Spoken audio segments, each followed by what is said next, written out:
Okay, guys, welcome back to another episode of the Seth Solo Side Quest. I'm Seth from the Lonely Stoner podcast, and in this episode, it's going to be slightly different. It's going to be more of a true crime documentary style video, and I hope you guys enjoy it. But our story today kicks us off in Cambridge, home of the picture postcards, punting on the cam, and ancient colleges. And in Cambridge, we have hidden in plain sight a multi-million-pound industrial revolution. But this industrial revolution is illegal. It's not run by academics, it's run by Lithuanian crime gangs turning suburban homes into factory farms for cannabis. In May 2025, Cambridgeshire police smashed a network spanning 3 counties, seizing plants worth £4.5 million. But this wasn't just your run-of-the-mill drugs bust, it's a blueprint for how European organised crime has colonised Britain's spare room. And in this episode, we're going to be pulling back the curtain. So your first question probably is, how does a gang from Lithuania build a cannabis farm in Cambridge? And it starts with 3 things. And that's cheap property, desperate people, and bypassed electricity.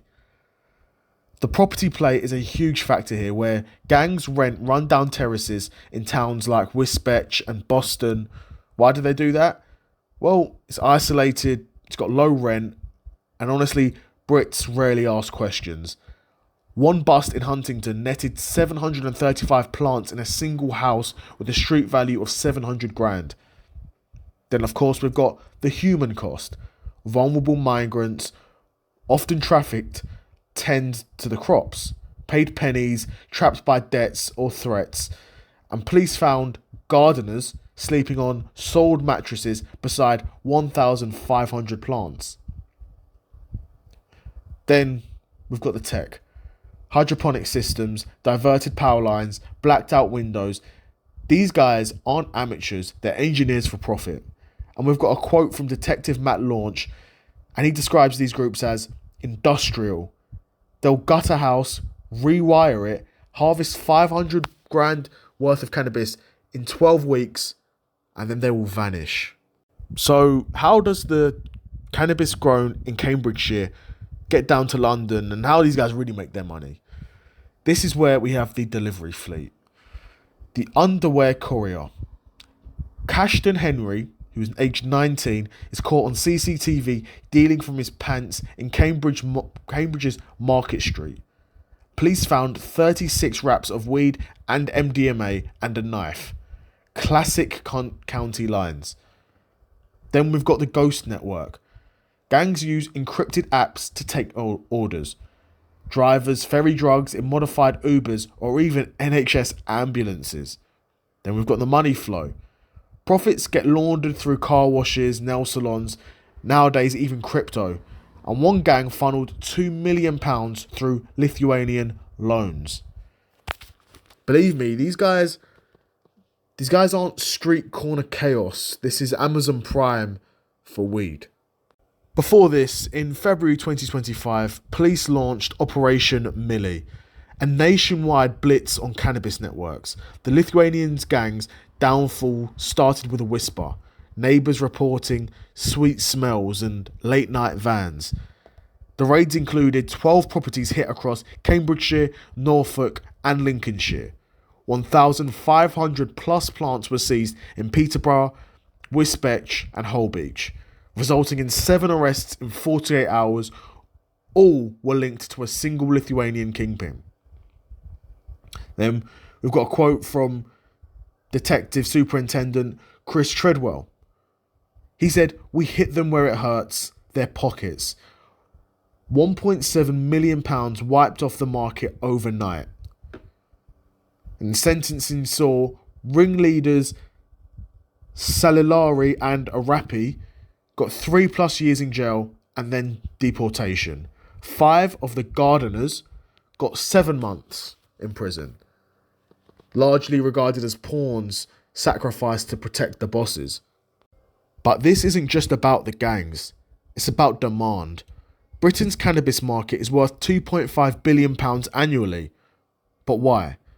Well, police priorities. Police forces focus on violence, not weed, and gangs exploit this. Then there's decriminalisation limbo. Politicians waffle, but criminals organise. And then there's profit margins. A £200 per kilo grow sells for £2,000. Now that's a better return on investment than investing in Apple. But here's the kicker. The National Crime Agency estimates 70% of UK cannabis is run by Albanian or Lithuanian syndicates. They didn't invent the market, they just industrialised it. And behind every £20 bag are faces like Neriton Simanjanku, who was arrested in Hull Beach with 102 plants and got 7 months in jail as a gardener. But if you dig deeper, he was trafficked from Albania via Lithuania on a construction job promise. His passport was confiscated. He was forced to work 18-hour shifts trimming buds. And of course, he was held there by threats. We know your brother in Tirana, etc., etc. Now, I actually looked into this and it's found that cannabis farms are Britain's second largest slavery hotspot after nail bars. Victims rarely speak, and it's safe to say that the fear is absolute. And after Operation Millie, Cambridgeshire police issued a plea. Report strange smells, blacked out windows, and fans humming in the winter. It's a community sticking plaster on a hemorrhaging system. And the truth is, busts won't stop this. For every £4.5 million seizure, 3 more farms sprout. Legalisation would gut gang profits, but Westminster's still clutching their pearls. Until then, the Lithuanians lose a battle, but safe to say that the war is far from over. So as we finish this side quest episode, this was a bit of a different episode for me. I hope you guys enjoyed it. I really enjoyed doing the research for this video. It's a very interesting story to me.